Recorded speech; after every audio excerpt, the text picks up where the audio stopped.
नमस्कार। यह उन दिनों की बात है जब कांग्रेस पार्टी 2014 में लोकसभा का चुनाव हारकर ताजा सत्ता से बाहर हुई थी। उस समय हिमंता बिस्वा शर्मा अभी कांग्रेस पार्टी में ही थे और उनका कुछ विवाद शुरू हो गया था। उसी समय उन्हीं के राज्य की असम की एक नेता ने, जो आजकल तृणमूल कांग्रेस में चली गई हैं, उन्होंने एक अनौपचारिक बातचीत में बहुत मार्के की बात कही थी। उन्होंने कहा था कि कांग्रेस पार्टी कभी विपक्ष में नहीं होती है, कांग्रेस पार्टी सत्ता में होती है या सत्ता के इंतजार में होती है। उनके कहने का मतलब यह था कि कांग्रेस का न माइंडसेट विपक्ष का है, न कांग्रेस की ट्रेनिंग विपक्ष की है, न कांग्रेस के नेताओं की ट्रेनिंग विपक्ष में रहने की है। पिछले 8 साल में जितने नेता पार्टी छोड़ करके सरकार चला रही बीजेपी में गए हैं, उससे उनकी बात प्रमाणित हो रही है। वो खुद भी एक सत्तारूढ़ दल में चली गई हैं। कांग्रेस पार्टी के नेताओं को इसका मतलब है कि विपक्ष में रहने की आदत नहीं है। उसी तरह से कांग्रेस को इस बात की ट्रेनिंग नहीं है कि विपक्ष कैसे राजनीति करता है, किसी भी मुद्दे पर सत्ता पक्ष के खिलाफ किस तरह से माहौल बनाया जाता है, किस तरह से आंदोलन खड़ा किया जाता है। कांग्रेस की इसकी कोई ट्रेनिंग नहीं है। इस 8 साल में ही नहीं, पहले भी जब कांग्रेस 6 साल विपक्ष में थी तो कहीं ऐसा आपको नहीं देखने को मिलेगा कि कांग्रेस ने कोई बड़ा आंदोलन खड़ा किया हो। इसके बरक्स आप देखें, अगर बीजेपी अपोजिशन में होती है या समाजवादी पार्टियां अपोजिशन में होती हैं या कम्युनिस्ट पार्टियां अपोजिशन में होती हैं, तो वो किस तरह के आंदोलन खड़े करती हैं। इंदिरा गांधी के शासन के खिलाफ कैसे जेपी मूवमेंट खड़ा हुआ था, पूरे देश में आंदोलन की लहर चली थी। या कांग्रेस के राज के समय जब राजीव गांधी को 400 से ज्यादा सीटें मिली थी, उस समय किस तरह से बीजेपी ने मंदिर आंदोलन खड़ा किया था। या उसके बाद भी किस तरह से, अभी पिछले मनमोहन सिंह के समय किस तरह से अन्ना हजारे का आंदोलन खड़ा हुआ था। उस समय विपक्ष, जो पार्टियां विपक्ष में थी, उनकी ट्रेनिंग थी विपक्ष की तरह काम करने की। कांग्रेस की कोई ट्रेनिंग अपोजिशन के रूप में काम करने की नहीं है, न उसके नेताओं की नीयत है, न उसके नेताओं की मंशा है अपोजिशन की तरह काम करने की। इसलिए ऐसा लगता है कि वो सत्ता के इंतजार में बैठी हुई पार्टी है।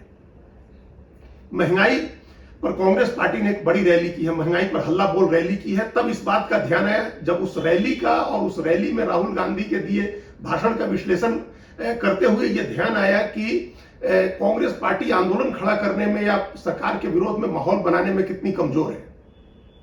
वह भी आज के जमाने में जब सोशल मीडिया है, सारी चीजें हैं, किसी को पारंपरिक मीडिया पर निर्भर रहने की जरूरत नहीं है। इसके बावजूद कांग्रेस अपनी रैली से न कोई मैसेज बना पाती है और न कोई बड़ा आंदोलन खड़ा कर पाती है। इसमें और भी कई चीजें शामिल हैं। कांग्रेस की अपनी जो कमजोरियां हैं वो उन सब पर भी चर्चा करेंगे। लेकिन सबसे बड़ी और सबसे पहली चीज जो है वो ये है कि ट्रेनिंग के स्तर पर, धारणा के स्तर पर, अपने कामकाज के स्तर पर कहीं से भी कांग्रेस अपोजिशन की तरह काम करती हुई नहीं लगती है। यही कारण है कि उसके नेता एक बड़ी तैयारी के बाद कोई एक रैली करते हैं और फिर निश्चिंत होकर के आराम से घर बैठ जाते हैं। वो इंतजार करते हैं कि अब इस रैली से उनको सत्ता मिल जाएगी। यह जो रैली कांग्रेस पार्टी की हुई है, 4 सितंबर 2022 की रैली, महंगाई के खिलाफ हल्ला बोल रैली, उससे पहले अगर आप याद करें तो कांग्रेस की इससे पहले वाली जो महंगाई पर रैली थी वो 14 महीने पहले हुई थी।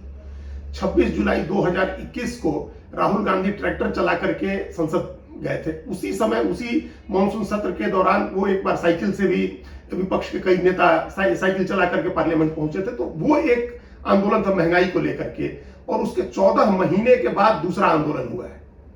इन 14 महीनों में महंगाई बढ़ती गई, बल्कि बहुत तेजी से बढ़ती गई। पेट्रोल डीजल के दाम बढ़े, खाने पीने की चीजों की कीमतें बढ़ी, खाने पीने की चीजों पर जीएसटी लगाए गए, वो तमाम चीजों की महंगाई बढ़ी। लेकिन कांग्रेस ने चूंकि एक 26 जुलाई 2021 को एक आंदोलन कर दिया था, एक प्रदर्शन कर दिया था, तो उसके बाद उसने कोई जरूरत नहीं समझी कि इसकी कंटिन्यूटी रखें, इसमें निरंतरता रखें और आंदोलन करते रहें ताकि उसका कोई राजनीतिक लाभ मिल सके पार्टी को।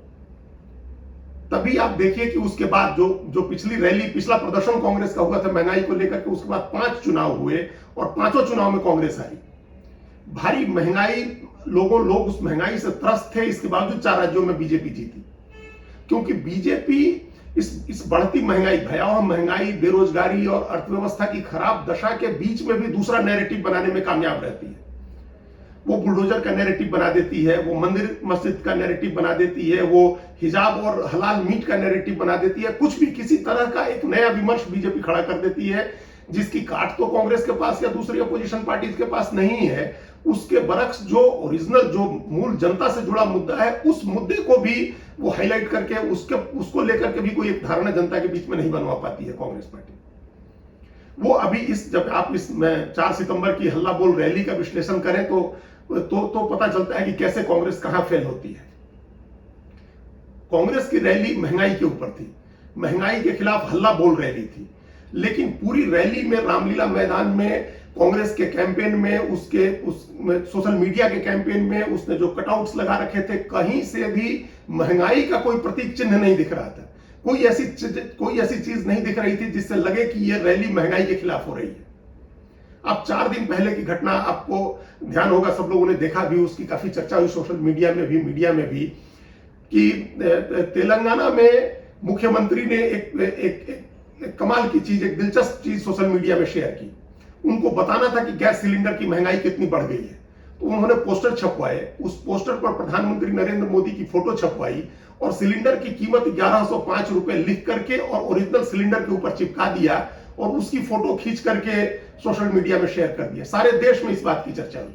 लोगों ने देखा कि वह सिलेंडर जो 2014 के मई में मनमोहन सिंह के हटने के समय 410 रुपए का था, वह सिलेंडर 1100 रुपए से ज्यादा है उसकी कीमत आज। तो एक स्ट्रॉन्ग मैसेज बना, सिलेंडर दिखा करके उसका एक स्ट्रॉन्ग मैसेज उस प्रतीक से बना। तो क्या कांग्रेस पार्टी जब महंगाई के खिलाफ हल्ला बोल रैली कर रही थी तो वहां सिलेंडर के कटआउट्स नहीं लगने चाहिए थे? उनके ऊपर 1100 रुपए की कीमत लिख करके फोटो नहीं लगनी चाहिए थी? क्या कांग्रेस के कार्यकर्ता सिलेंडर के कटआउट्स लेकर के और या सिलेंडर लेकर के रैली में आते तो उससे ज्यादा स्ट्रॉन्ग मैसेज नहीं जाता? राहुल गांधी ने अपने भाषण में जरूर थोड़ी देर महंगाई के बारे में कहा, आटे तेल दाल वगैरह की कीमतें बढ़ने के बारे में कहा। अगर महंगाई पर हल्ला बोल रैली थी तो कांग्रेस कार्यकर्ताओं को आटे की बोरियां लेकर के आते, कांग्रेस कार्यकर्ता दूध की थैलियां लेकर के आते, सब्जियों की माला पहन करके आते, सिलेंडर लेकर के आते, ये एक स्ट्रॉन्ग मैसेज बनता। आज की राजनीति ऑप्टिक्स बनाने की है, जो दृश्य बनाने के, दृश्य का निर्माण करने की है, जिस दृश्य का कितना ज्यादा स्ट्रॉन्ग मैसेज लोगों के दिल दिमाग तक पहुंचता है।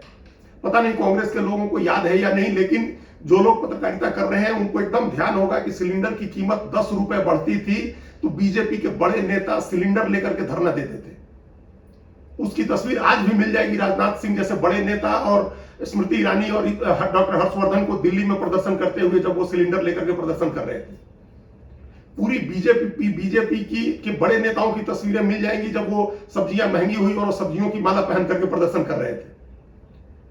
तो इस तरह से जो एक ऑप्टिक्स बनाने का होता है, जो एक दृश्य का निर्माण करने की जरूरत होती है, जिससे लोगों की तुरंत आंखों पर असर हो, दिल पर, दिमाग पर असर हो कि हाँ ये एक हमारी समस्या है जिसको लेकर के कांग्रेस रैली कर रही है। लेकिन ऐसा कोई ऑप्टिक्स बनाने का प्रयास वहां नहीं किया गया। वो इसलिए नहीं हुआ क्योंकि कांग्रेस की ट्रेनिंग नहीं है अपोजिशन की, उसको पता ही नहीं है कि विरोध कैसे करते हैं, विरोध का प्रदर्शन कैसा होता है। आप राहुल गांधी का भाषण सुने, उसके बाद राहुल गांधी ने अपने भाषण में उनको महंगाई पर हल्ला बोल रैली में 90% से ज्यादा टाइम महंगाई पर बोलना चाहिए था। अगर वो सारे खाने पीने की चीजों की एक लिस्ट लेकर के आ जाते और सिर्फ उनके दाम पढ़ देते तो उनका भाषण कंप्लीट हो जाता। वो सिर्फ ये बता देते कि 2014 में आटे की कीमत क्या थी और आज क्या है, नमक का क्या भाव नमक था, आज किस भाव है, गैस सिलेंडर किसकी कीमत क्या थी और आज क्या है, पेट्रोल की कीमत, डीजल की कीमत, किसकी कीमत क्या थी और आज क्या कीमत है। और उसके मुकाबले वो रखते कि लोगों की कमाई की क्या स्थिति है। सिर्फ ये आंकड़ा पढ़ देते तो उनका भाषण कंप्लीट हो जाता, उनको दूसरा कुछ भी बोलने की जरूरत नहीं थी। आप 100 चीजें हैं, 100-200 चीजें हैं जिनकी आप लिस्ट लेकर के आते और पढ़ देते कि दूध की कीमत ये थी, आज ये है। जो 36 रुपए का दूध था आज 52 रुपए में लोग खरीद रहे हैं। अगर सिर्फ वो लिस्ट पढ़ देते उनका भाषण कंप्लीट हो जाता। लेकिन नहीं, उन्होंने 5-10 मिनट अपने भाषण का 10% हिस्सा महंगाई को लेकर के था, बाकी सारी वही बातें थी। वो सिर्फ वही बातें बोलते रहे जो भाजपा चाहती है कि वो बोले। वो बीजेपी की विभाजनकारी राजनीति पर बोलते रहे जिससे बीजेपी का वोट बढ़ता है। वो बीजेपी के ऊपर नफरत फैलाने के आरोप लगाते रहे जिससे बीजेपी का वोट बढ़ता है। इन सब चीजों पर भी बोलना चाहिए, ऐसा नहीं है कि ये बोलने की जरूरत नहीं है इन सब चीजों पर। लेकिन जब आप महंगाई पर एक हल्ला बोल रैली कर रहे हैं और महंगाई का डिस्कोर्स जब आपको सेट करना है, जब आपको महंगाई का नैरेटिव बनाना है, तो आपको महंगाई पर फोकस करना चाहिए था। नरेंद्र मोदी की सरकार 2 उद्योगपतियों के लिए काम करती है, ये बात आप 8 साल से कह रहे हैं। इसको कहने की कोई जरूरत नहीं थी। ये आप दिन भर ट्विटर पर भी कहते हैं, कांग्रेस के सारे नेता कहते हैं, सिर्फ राहुल गांधी नहीं कहते हैं। ये आपकी हल्ला बोल रैली का सब्जेक्ट नहीं होना चाहिए था। महंगाई पर हल्ला बोल रैली में आपको 90% से ज्यादा समय महंगाई पर बोलना चाहिए था, जो आपने नहीं कहा, नहीं बोला, और ये मैसेज, एक मौका गंवाया। राहुल गांधी ने अपने भाषण में एक गजब की बात कही। उन्होंने कहा कि जब सारे विकल्प खत्म हो गए, जब कोई रास्ता नहीं बचा, तो कांग्रेस ने जनता के बीच जाने का विकल्प चुना। यह बात राहुल गांधी ने कही अपने भाषण में, कोट अनकोट, कि जब कोई रास्ता नहीं बचा तो हमने जनता के बीच जाने का विकल्प चुना। जिसने भी ये लाइन लिखी है उसको राजनीति का ककहरा नहीं मालूम है, और उसको तत्काल इस काम से हटा देना चाहिए है, भाषण लिखने के काम से। राजनीति में जनता के बीच जाना आखिरी विकल्प नहीं होता है। राजनीति में जनता के बीच जाना पहला और एकमात्र विकल्प होता है। यह लाइन बोल करके राहुल गांधी ने यह बताया है कि वो अभी तक 8 साल से जनता के बीच नहीं जा रहे थे। फिर जब आप जनता के बीच जा ही नहीं रहे तो क्या राजनीति कर रहे थे? सोशल मीडिया, ट्विटर और फेसबुक, इंस्टाग्राम पर राजनीति होती है। प्रेस कॉन्फ्रेंस करके और बयान जारी करना कोई राजनीति होती है? जनता के बीच जाना राजनीति होती है। यह अच्छी बात है कि राहुल गांधी भारत जोड़ो यात्रा करने जा रहे हैं, लेकिन यह काम उनको पहले करना चाहिए था। अब वो खुद अपने मुंह से कह रहे हैं कि जब कोई रास्ता नहीं बचा, इसका मतलब है कि ट्विटर और फेसबुक और आपका प्रेस कॉन्फ्रेंस करना, बयान देना, जब काम नहीं आया तब आप अब जनता के बीच जा रहे हैं। जनता के बीच पहले जाना चाहिए था, और ये विपक्षी पार्टियों की ज्यादा जिम्मेदारी होती है। सरकार का जनता के बीच जाना प्रदर्शन के लिए उतना जरूरी नहीं है जितना विपक्ष का जरूरी है। विपक्ष का जनता के बीच जाना जरूरी है। तो अब आखिरी विकल्प के तौर पर चुना है तो चलिए वो भी सही, लेकिन उसमें कंटिन्यूटी रखनी होगी। ये नहीं हो सकता है कि आप एक बार करें और उसके बाद आप जनता के बीच गए और उसके बाद आप निश्चिंत बैठे उसका असर देखने के लिए। राहुल गांधी ने 26 जुलाई 2021 को एक प्रदर्शन किया, फिर उसके 14 महीने बाद एक प्रदर्शन किया, फिर अब एक पदयात्रा कर देंगे। इस तरह से नहीं होता है। इस तरह के प्रदर्शनों में एक कंटिन्यूटी होनी चाहिए, एक निरंतरता होनी चाहिए। तभी कोई आदमी आपको गंभीरता से लेगा, तभी आप कोई एक तरह की धारणा बनवा सकेंगे। राहुल गांधी ने जो भाषण दिया, उस भाषण से कोई स्ट्रॉन्ग मैसेज नहीं निकला। ये पूरा बिखरा हुआ भाषण था, जिसमें वो उद्योगपतियों को भी बोल रहे हैं, नफरत फैलाने की बात भी कर रहे हैं, संवैधानिक संस्थाओं की भी बात कर रहे हैं। जो सारी बातें जो आप कहीं से भी भाषण उठा करके देख ले, 90% कंटेंट वही था जो उन्होंने अपने भाषण में कहा। तो न कोई ऑप्टिक्स बना। सबसे पहले तो ये देखिए कि कोई निरंतरता नहीं है। 14 महीने के बाद एक महंगाई को लेकर के प्रदर्शन हुआ। इस बीच महंगाई इतनी बढ़ गई, लगातार 6% से ऊपर है, जो रिजर्व बैंक की तय की हुई अधिकतम सीमा है, जो कंफर्ट जोन है, उससे ऊपर रही है महंगाई की दर। उसी तरह से जीएसटी खाने पीने की चीजों पर लगा दी गई है। उसी तरह से भारत का व्यापार घाटा बढ़ रहा है। उसी तरह से रुपए की कीमत गिर रही है। तो इन 14 महीनों में इन सब चीजों को लेकर के अगर कांग्रेस ने लगातार आंदोलन किया होता तो आज उसको ये कहने की जरूरत नहीं होती कि कोई रास्ता नहीं मिला तो हम जनता के बीच जाने का विकल्प चुन रहे हैं। तो कोई निरंतरता नहीं है। अपनी इतनी बड़ी रैली से कांग्रेस ने कोई ऑप्टिक्स, कोई दृश्य ऐसा नहीं निर्माण किया जिसके दम पर यह मैसेज जाए कि महंगाई के खिलाफ कांग्रेस ने रैली की है। अपने भाषण से राहुल गांधी ने कोई वो छाप, वो असर नहीं छोड़ा जो इस मौके पर वो छोड़ सकते थे। सबसे अगर इन तीनों चीजों को देखें तो रैली में भारी भीड़ जुटी, उस रैली की सफलता के बावजूद उसका वो इंपैक्ट, वो असर नहीं है जो होना चाहिए था। अब आप इसकी तुलना, राहुल गांधी विपक्ष में है, कांग्रेस पार्टी विपक्ष में है, और कैसे उसकी विपक्ष वाली ट्रेनिंग नहीं है, और सत्ता में होकर के भी बीजेपी कैसे उस तरह से काम कर रही है, ये कंपैरिजन आप पिछले 10 दिन के नेताओं की गतिविधियों को देखें तो उसे पता चल जाएगा। राहुल गांधी 6 महीने से ज्यादा समय के बाद, या उससे भी ज्यादा समय हो गया होगा, आज यानी 5 सितंबर को गुजरात जाने का कार्यक्रम बनाया उन्होंने।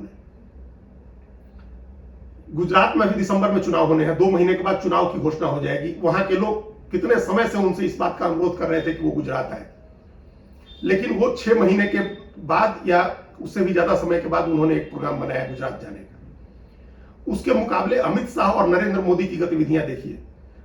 मार्च के महीने में 5 राज्यों के चुनाव नतीजे आए थे। बीजेपी उत्तर प्रदेश, उत्तराखंड, मणिपुर, गोवा, इन राज्यों में चुनाव जीती थी, और उसके अगले ही दिन प्रधानमंत्री रोड शो करने गुजरात गए थे।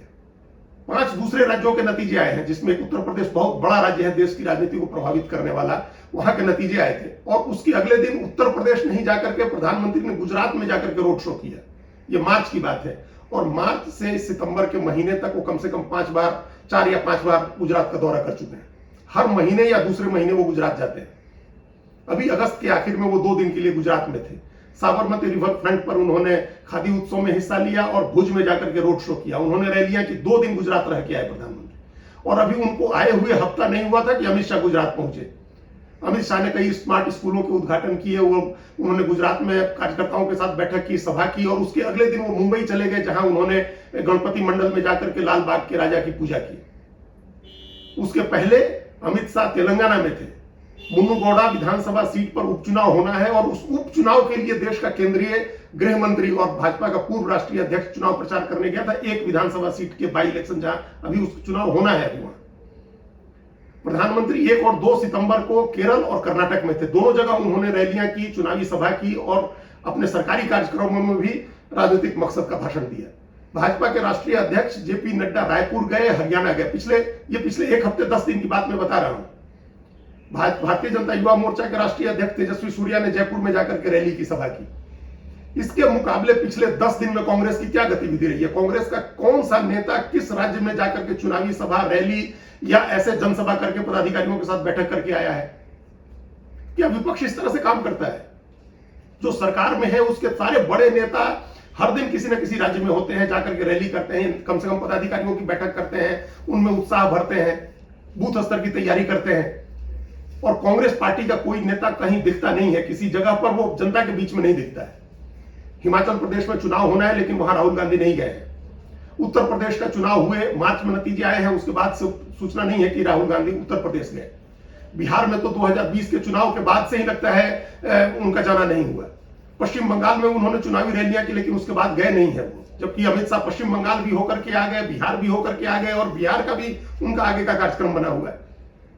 तो राहुल गांधी अगर विपक्ष के नेता हैं तो अगर उनके पास समय नहीं है कि वो जाकर के हर जगह रैली करें, हर जगह या कहीं भी जाने का अगर उनको समय नहीं है या उनकी मंशा नहीं है, उनकी रुचि नहीं है उसमें, तो कम से कम अपने नीचे वो सेकंड लाइन का लीडर तैयार करे, जो वो न जाए तो उनकी जगह जाकर के सभा करे। जहां प्रधानमंत्री मोदी नहीं जा पाते हैं वहां अमित शाह जाते हैं, जहां अमित शाह भी नहीं जा पाते वहां जेपी नड्डा जाते हैं, जहां वो नहीं जा पाते वहां तेजस्वी सूर्या या अनुराग ठाकुर या स्मृति ईरानी जाते हैं लोग। कांग्रेस का कोई दूसरा नेता क्यों नहीं जाता है प्रचार करने? क्यों नहीं कांग्रेस के कमलनाथ या दिग्विजय सिंह या मल्लिकार्जुन खड़गे या जिसको भी कांग्रेस ने नेता बना रखा है वो गुजरात में जाकर के सभा करके आए, पदाधिकारियों के साथ बैठक करके आए, या हिमाचल प्रदेश जाकर के आए, कर्नाटक जाकर के आए? तो कांग्रेस पार्टी एक तो अपोजिशन की तरह काम नहीं कर रही है, दूसरे अगर कभी एक आध बार कर रही है तो उसमें कोई कंसिस्टेंसी नहीं दिख रही है। अगर कहीं हो भी रही है कोई रैली या सभा हो रही है तो उससे वो कोई ऑप्टिक्स क्रिएट नहीं कर पाती है, वो कोई ऐसा दृश्य का निर्माण नहीं कर पाती है जो लोगों के दिमाग में बस जाए, सेट हो जाए कि हाँ ये बहुत मारक दृश्य है, या सरकार गलत कर रही है, ये धारणा भी नहीं बनवा पा रही है। सिर्फ वही एक रिकॉर्ड जो घिसा पिटा होता है वो जाकर के चढ़ जाता है, वो चलता रहता है, रिकॉर्ड बज रहा होता है, उस तरह से राजनीति नहीं हो सकती है। तो सेकंड लाइन का लीडरशिप तैयार करें।